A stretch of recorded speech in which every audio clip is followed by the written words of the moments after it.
Tem um negócio rolando agora mesmo com a sua cabeça e a estrutura dessa influência é totalmente invisível se você não souber onde olhar.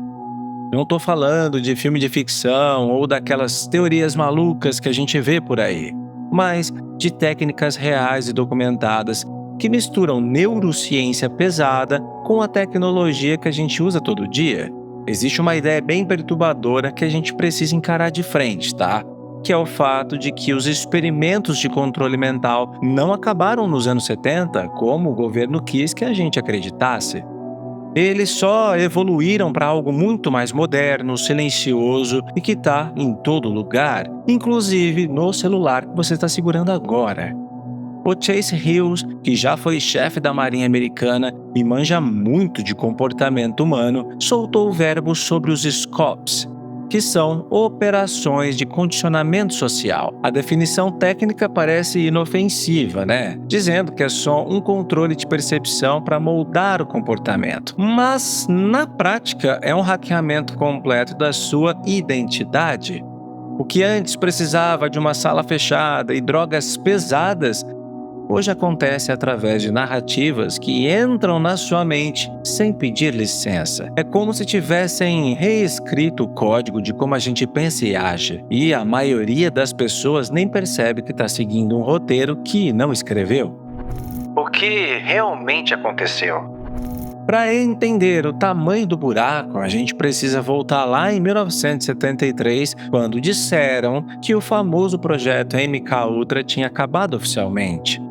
A história que contam pra gente é que parou por ali, né? Mas a realidade mostra que as técnicas só ficaram mais discretas e perigosas com o passar do tempo. O projeto começou querendo achar um soro da verdade usando LSD, mas logo virou uma coisa muito mais sinistra, onde a CIA não queria só descobrir segredos, mas quebrar a mente humana de vez. Tiveram outros projetos depois, como o Chatter, que levaram os testes para um nível que desafia qualquer ética, provando que a manipulação de hoje tem raízes profundas e bem sombrias.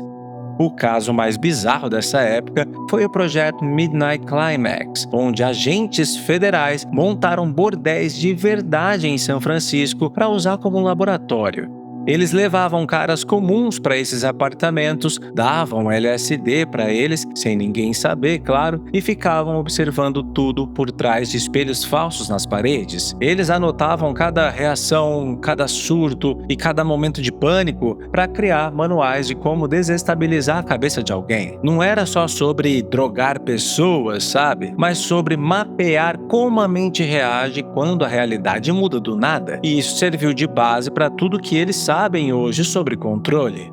Eles não queriam parar em testes individuais. A ideia era atingir a população inteira de alguma forma. Os documentos mostram que eles testaram soltar LSD em spray e até pensaram em colocar na água da cidade para ver o que acontecia com a consciência coletiva. O objetivo final era deixar todo mundo confuso e fácil de controlar, anulando qualquer chance de resistência ou pensamento crítico por parte do povo. E ainda tinha a história dos candidatos da Manchúria, gente programada com hipnose para fazer missões sem lembrar de nada depois. Tipo o caso do assassino do Robert Kennedy, que até hoje é super estranho. Como eles entram na sua mente? A manipulação hoje em dia segue um manual bem específico que o Chase Hills chama de modelo FAT, que significa foco, autoridade, tribo e emoção. Funciona assim, ó. Primeiro, eles pegam o seu foco e tiram sua atenção de qualquer outra coisa. Depois, colocam uma figura de autoridade que você respeita para falar. Aí, eles criam uma sensação de tribo para você sentir que faz parte de um grupo. E, por fim, mexem com sua emoção para você agir sem pensar.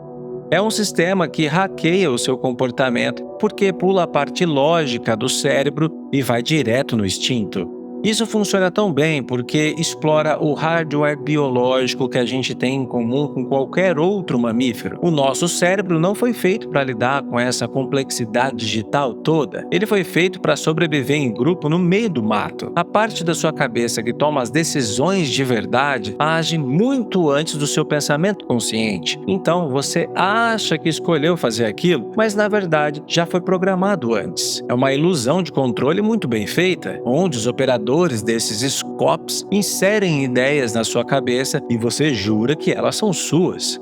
O Hughes usa até o exemplo daquele encantador de cães, o Cesar Millan, para mostrar como isso é universal. O cara chega, pega o foco do cachorro, mostra a autoridade calma, define as regras da matilha e controla a emoção do bicho. O cérebro do cachorro responde igualzinho ao nosso quando a gente vê um líder carismático ou um influenciador digital falando o que a gente quer ouvir. A obediência não vem porque você pensou e concordou, sabe? Vem porque seu cérebro primitivo quer segurança e aceitação. E se alguém controla quem você respeita e onde você se encaixa, essa pessoa manda em você. A ilusão das redes sociais. As redes sociais usam essas técnicas o tempo todo, oferecendo o que o Hughes chama de placebo de conexão, que parece real, mas não nutre a gente de verdade. O nosso cérebro só consegue lidar bem com umas 150 pessoas, que é o tal número de Dunbar. E dentro desse limite, a gente consegue se importar e ter empatia. Mas a internet empurra a gente para grupos de milhares ou milhões de pessoas, e isso dá um curto-circuito aí na nossa capacidade de sentir qualquer coisa. O resultado não é que a gente fica mais conectado, mas sim que a gente entra num estado de apatia total, porque é gente demais para se preocupar. Quando passa desse número de 150, o cérebro entra em modo de defesa e surge o efeito espectador, onde ninguém faz nada porque acha que o outro vai fazer. É por isso que na internet todo mundo vê coisas absurdas e continua rolando a tela, porque a responsabilidade moral dilui no meio da multidão digital. A gente fica viciado em receber like e comentário, né? Que dá aquela dose rápida de dopamina, mas não tem a ocitocina, que é o que faz a gente se sentir seguro e amado de verdade. As redes sociais vendem a cura para a solidão que elas mesmas criaram, deixando a gente desesperado por qualquer grupo que aceite a gente. Para manter você preso nesse ciclo, os algoritmos usam uma técnica de hipnose fracionada, que é bem parecida com o interrogatório militar. O feed sobe sua emoção com uma notícia bombástica e depois baixa com um vídeo de gatinho, e fica repetindo isso sem parar. Cada vez que sobe e desce, você entra num transe mais profundo e fica mais aberto a aceitar qualquer sugestão que aparecer na tela. Você acha que está só passando o tempo, né? Mas está sendo condicionado a confundir atenção com conexão. E isso deixa a porta aberta para qualquer narrativa entrar. O controle da história dos OVNIs. Até essa história toda de OVNIs e UAPs que a gente vê no noticiário está sendo gerenciada como uma grande operação psicológica.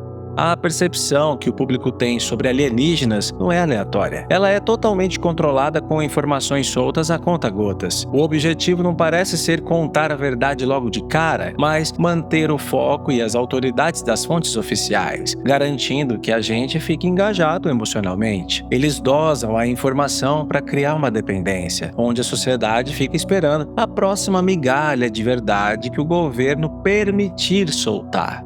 O caso do Tic-Tac, lá em 2004, e as audiências no Congresso seguem esse modelo FAT direitinho, com vídeos virais pegando o foco e pilotos militares dando a autoridade. As comunidades na internet formam a tribo que discute cada detalhe, e o medo ou a esperança criam a emoção necessária para prender todo mundo. O Hill sugere que isso pode ser uma preparação psicológica para evitar um colapso social se a verdade for muito chocante. Se eles soltassem tudo de uma vez, a sociedade, a religião e a economia podiam quebrar. Então, eles vão acostumando a gente aos poucos com a ideia. Mas também tem a chance de ser tudo uma grande distração enquanto outras coisas acontecem nos bastidores.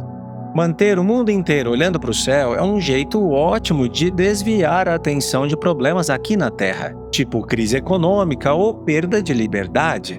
O controle da narrativa permite que eles liguem e desliguem esse assunto quando for conveniente para a política do momento. No fim das contas, não importa se os OVNIs são reais ou não, o que importa é que a nossa percepção sobre eles é fabricada e guiada por um roteiro que a gente não conhece. Quando a verdade desaparece. A tecnologia agora acelerou esse processo de um jeito que dá medo, levando a gente para um terreno onde nada é garantido. As ferramentas de inteligência artificial já conseguem clonar a voz de qualquer pessoa com perfeição, ouvindo só 30 segundos de áudio original. Isso quebrou a barreira de segurança que a gente tinha na voz, porque agora qualquer um pode criar um áudio indistinguível da realidade. A era de confiar no que ouve acabou, né? E isso cria um problema gigante para nossa segurança e comunicação. Imagina só você receber uma ligação do seu filho pedindo ajuda urgente, com a voz e o jeito de falar dele, tá? Mas ser tudo gerado por um computador.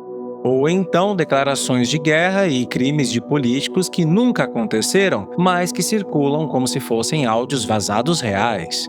A gente está entrando numa fase onde nossos sentidos não servem mais para saber o que é verdade e o que é mentira. A dúvida vai ter que ser a resposta padrão para tudo que vier através de uma tela ou um alto-falante.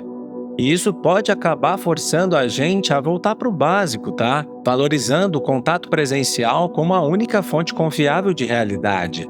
À medida que o mundo digital vira esse pântano de falsificações, o aperto de mão e a conversa cara a cara vão valer ouro de novo. Enquanto isso não acontece, a gente vive nessa simulação onde a divisão entre as pessoas é desenhada de propósito pelos algoritmos.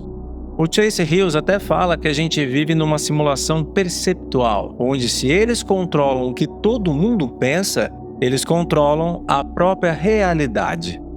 A única defesa que a gente tem é aprender a reconhecer quando está sendo manipulado. E tem uma regra de ouro para isso, tá?